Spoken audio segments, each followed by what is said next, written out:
Hello, everyone, and welcome to Soul Stained Ink. My name is Beth, and I finished 4 mystery books this week, so I want to talk to you about them. The first one I completed was Whispering Pines, which is the first in the series by Katie Bartowski and Heidi Lang. Yes, Bartkowski. There you go. Unfortunately, I don't have any of the physical copies with me. I've donated them, or I am donating them to the local library. They're in near new condition and they don't have a lot of new books or a lot of funding. So I've decided to, read them, let Elena read them, and if we don't think we are going to read them multiple times again, I'm donating them to the library. And if we decide we want to read it again later, we can go get it out of the library. Not a big deal. Whispering Pines, this is the first in the series, like I said. I gave it a 4-star. We are following Ray, whose mom, big sister, and herself have just moved to the town of Whispering Pines across the street from Caden, who is our other point of view and our other protagonist in this book. Ray, her father disappeared about a year ago, and they were told he ran off. But Ray knows the truth, and she is investigating to try to be able to get the evidence to prove that she's right and her dad did not run off on his family. Across the street leaves Caden, who is part of the Paranormal Price family. The Paranormal Prices are connected to the paranormal. They have magic, they have abilities, and they're kind of outcasts in their town. However, Caden and Ray become friends, and it turns out Caden's got a missing person of his own and a secret of his own. But they become friends, and things kind of spiral, and it's so good.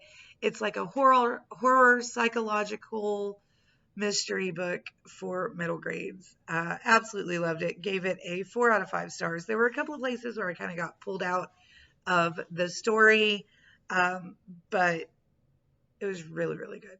Really enjoyed it. Book number 2, Premeditated Myrtle. This is the first book in the in the Myrtle Hardcastle mysteries by Elizabeth C. Bunce. This one follows another 12-year-old protagonist, Myrtle Hardcastle. She loves criminal science and has a passion for justice. Her father is a lawyer, so she's got her father's law books and her mom's microscope because her mom was in science and medical things. She studies toxicology, orders crime papers, reads Penny Dreadfuls, and has an amazing governess named Miss Ada Judson. And she finds out that her next door neighbor, Miss Woodhouse, has died. She decides that Miss Woodhouse was murdered and sets out to prove it, and she proves so much more than that. She manages a whole lot of mysteries all wrapped up in Miss Woodhouse's murder. She takes care of business. Highly recommend. I gave this one a 4 out of 5 stars as well. The third book I completed is one Elena and I have been reading together because we're reading the entire series together. That is Last Stand of Dead Men by Derek Landy. This is book 8 in the Skullduggery Pleasant series. This is the only book that I would not categorize as middle grade in the mysteries I completed this week. However, if you have not read any of the series, the first few are middle grade. We begin with the very first book. The main protagonist, Stephanie Edgley, is 12. In this book, she's 18. There were parts of it that were very difficult, but we're listening to it together. So Elena and I had a good time. Gave this one a 4 out of 5 stars as well. Cannot tell you anything about it. No. Because it is book 8. And I want you to start at the beginning and read through. The series is fabulous. This one is set across the world, but mainly in Ireland because Skullduggery and Stephanie live in Ireland. All right, and then we have the final book that I completed this week And it is The Adventurers and the Cursed Castle, which is book 1 in the Adventurer series by Gemma Hatt. Elena and I listened to this together on Scribd yesterday. It's a fairly quick book. The writing is really good and the story moves very quickly. The protagonists are cousins Laura and Rufus and their new friend Tom and Laura's dog, whose name is Barney. And Laura and Rufus go to stay with their great uncle Herb, who lives in a castle that is run down, falling apart, and has a curse upon it and a missing treasure that their ancestor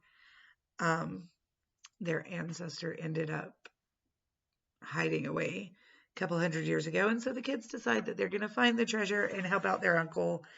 There are some creepy museum guys that show up, and it's a good time. Rufus plays some pranks. Laura and Rufus never get along, so they bicker a lot, but it's all about family and friendship and this mystery. Absolutely adored it. We gave it a 4.5 out of 5 stars and started the second book because they are on Scribd. And we should be finishing the second book probably over the weekend.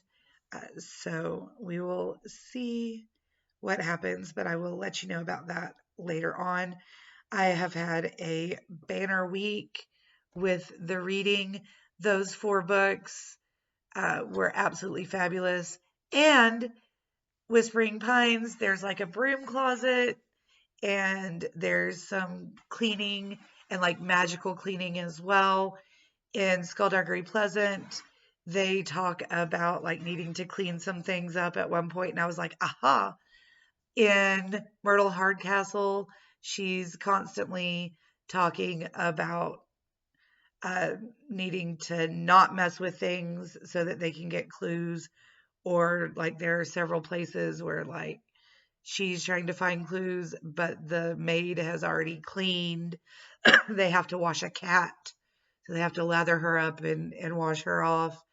And in The Adventurers, Tom's mother is the housekeeper, and at one point she goes off on a tangent about dust, and she's been dusting this place, and her mom dusted and cleaned this place, and her grandma dusted and cleaned it before her, and all of them had some connection to spring cleaning, which I thought was absolutely hilarious and wonderful.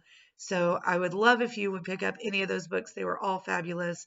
Let me know if you've read them, want to read them, or, just what you're reading down in the comment section below, and I will talk to you again soon. Stay safe out there, guys.